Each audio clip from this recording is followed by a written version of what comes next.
Welcome to Founder Focus, where we dive into the inside stories behind some of the most impressive entrepreneurial journeys. Founder Focus takes us on an intimate conversation with innovators and entrepreneurs and the great companies they built. This is Steve Greenfield from Automotive Ventures, and thanks for joining us. This week, I'm excited to welcome our guest, Andrew Gordon, who is an innovator right in the heart of automotive digital retailing. Andrew is a mechanical computer science engineer and a third-generation Honda dealer, and founder of DealerScience, which he sold to TrueCar in 2018. Currently, Andrew consults with startups to offer the advice or insights he would have wanted when he was with DealerScience, is a speaker and mentor for the MIT Enterprise Forum and the Gordon Institute at Tufts University, and an advisor and investor with Quick Ride Shuttle Software. Thanks for joining us, Andrew. My pleasure. Thanks for having me. So you're kind of unique, I think, in terms of an entrepreneur. You know, why don't you tell us a little bit about your background and specifically, you know, you have an interesting mixture of like in retail experience and also the degrees that you choose to pursue in terms of education. So give us a little bit of background about yourself. Yeah, thanks. It's so a little bit different. So my background, I'm a mechanical computer science engineer and a third generation Honda dealer. So I got started as an automotive engineer, actually, out in California. I worked for a company called Celine. And then when I got involved with the Honda dealership, my dad was in service, so I started out in the sales department. And it turns out, an engineer, I was not great at sales. So I did what I do best, which is just observe problems and try to solve problems. So what I did was I just started looking at where there were inefficiencies or things didn't seem to make sense, and that's really how I got started at DealerScience. Cool. So what was the spark? What was the moment of spark where you said, aha, you know, I've got a big problem to go pursue? Yeah. So I think when I first got into the sales department, what I noticed was that things weren't operating the same way on our website as they were in our showroom. So for example, when a customer showed up in our showroom, we would ask them why they're looking for a new car. On our website, we'd show them a list of every single new car that we had. And it seemed backwards. We couldn't find anywhere else where there was retailing where you'd show a list of everything you had in stock, not just talk to them or ask questions. So we tried to change how we were interacting with customers on our website. So we built, instead of listing all of our VINs, we listed cars by type. And we listed how many we had instead of each individual car. So it's just a different way of retailing. And then we built onto our website finance calculators and lease calculators, penny perfect payments. So what they did was they were actually giving a customer the exact payment that they'd see if we were desking a deal for them. So trying to bring our sales process from the store online. And then the spark, that moment was one day I was in the showroom and it was a busy Saturday and our sales manager was working the sales desk. And I saw instead of using his desking tool, he was on our website. And he was using our website penny perfect lease calculator to desk all of his deals. So I said, that's interesting. Like, why are you doing that? He goes, I don't have time. I'll talk to you on Monday. Because it's simple, it's fast, and it's accurate. At that point, I recognized that the tool that he had wasn't doing that for him. And that meant that there was an opportunity. So that first year, we had 117% increase in new car sales, which was phenomenal. It was great. But the coolest thing for me as an engineer was we did it more efficiently. So we didn't add any sales staff to the team. We did it with the same 12 people that we had. So just made it more efficient. Naturally, when you have something like that happen, it gathered the attention of others. And that's really where DealerScience started. That's great. Great story. So there's a debate out there around, you know, are entrepreneurs born or are they made over time? What's your perspective on that? And I guess what was the moment in your life when you recognized that you were an entrepreneur? I think, have you ever seen where someone says, I learned this today? I never consider myself to be born an entrepreneur. There was a long time where I was resistant because I didn't think that's what we were doing. But what we recognized was that I liked helping people and I liked solving problems.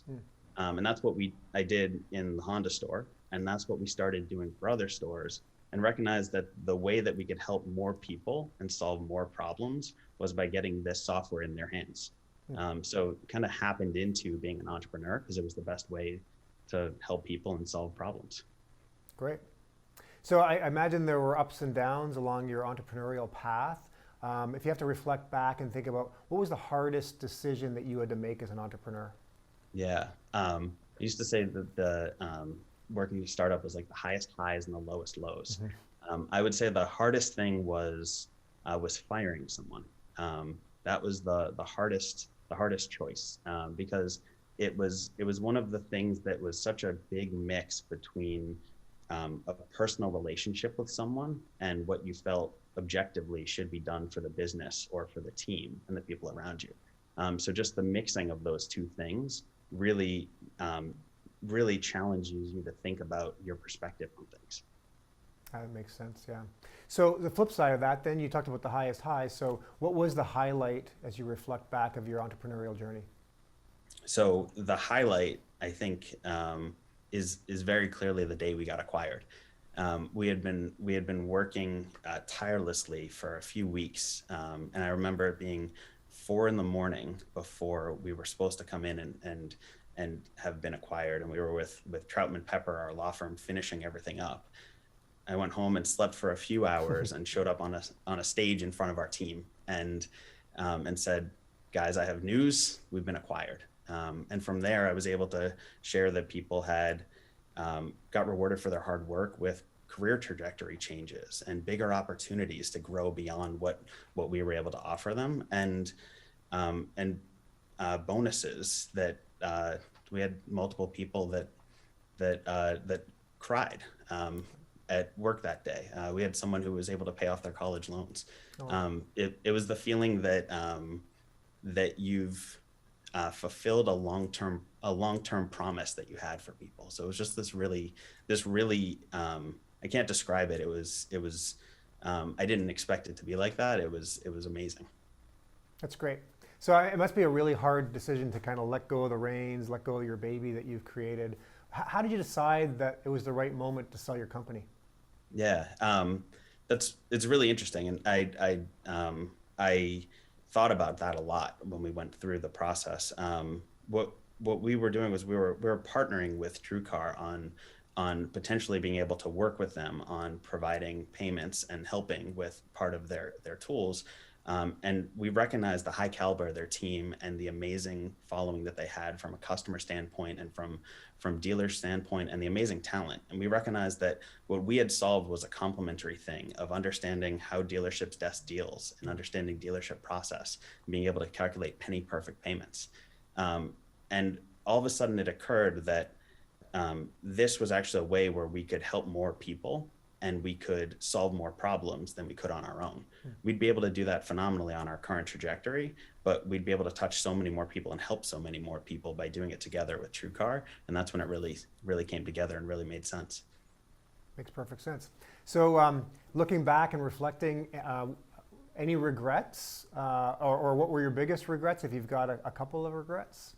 Yeah. So it's interesting, because when you're an entrepreneur, you're always looking back and you're trying to figure out, should I have done something differently? Mm-hmm. And one of the things I've always thought is, when you're in the moment, you're evaluating all the information that you have in front of you to try to figure out what you should do next. So looking back, you have more knowledge and more experience than you did at that time. So I feel firmly that at each time, I probably made the best decision I could with the experience and knowledge that I had. And if I was looking back and trying to pick out, like, what are the regrets? What are the specific things I regret? I think it would be the times that I got mad.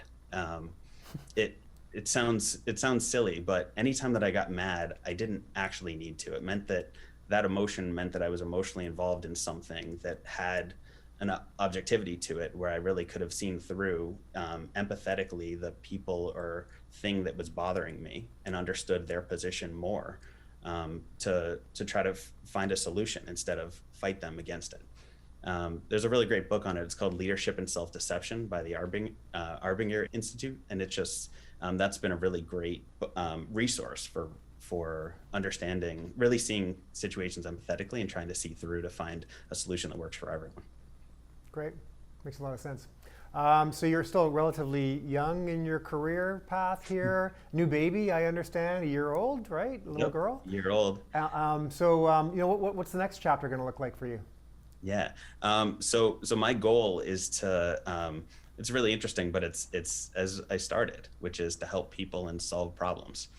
So right now, a lot of what's next for me is helping other founders and other people inside situations that we were in at DealerScience, and help them hopefully learn some of the lessons that we learned, or be a resource for them to really help them moving forward. And from a solving problem standpoint, that's just a love of mine. That's something that I'll always look for. So just there's no shortage of problems, especially when it comes to automotive. So trying to dig in and find which are the really high impact problems that'll help a lot of people. Great. So I'll put you on the spot here. I mean, think back to like the people that were most influential in your life from a mentoring standpoint. It sounds like you're now stepping into that role and mentoring a lot of startups. What piece of advice do you draw on, or what's your best piece of advice for maybe someone in the audience who either wants to start a company or is in early stages now? What's the best advice you have for entrepreneurs? Yeah. So the best advice that I can offer is to is as quickly as possible, try to present prototypes to customers to get feedback, and feedback to the point where they're willing to sign up for your product.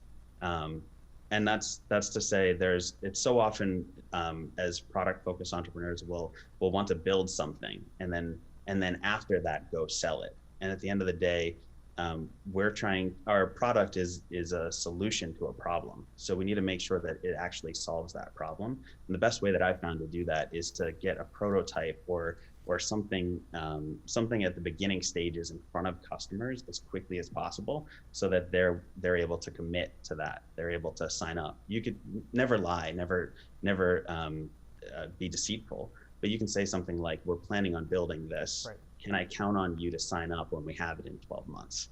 And people will give you real feedback there as to whether or not you're offering enough value or what it would need to do in order to get there. If you get that value and that feedback before you build your product, you'll build a better product.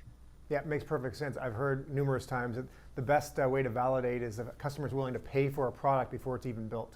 Yep, exactly. And what's interesting about that too is that it's the same thing as when it comes to product-focused entrepreneurs and selling. Selling is often a big challenge because we don't consider ourselves to be salespeople. But the best way that I've found to sell is not actually to go out and sell to someone. It's to listen and understand their problems and see if you can actually help them craft a solution, and hopefully it involves your product.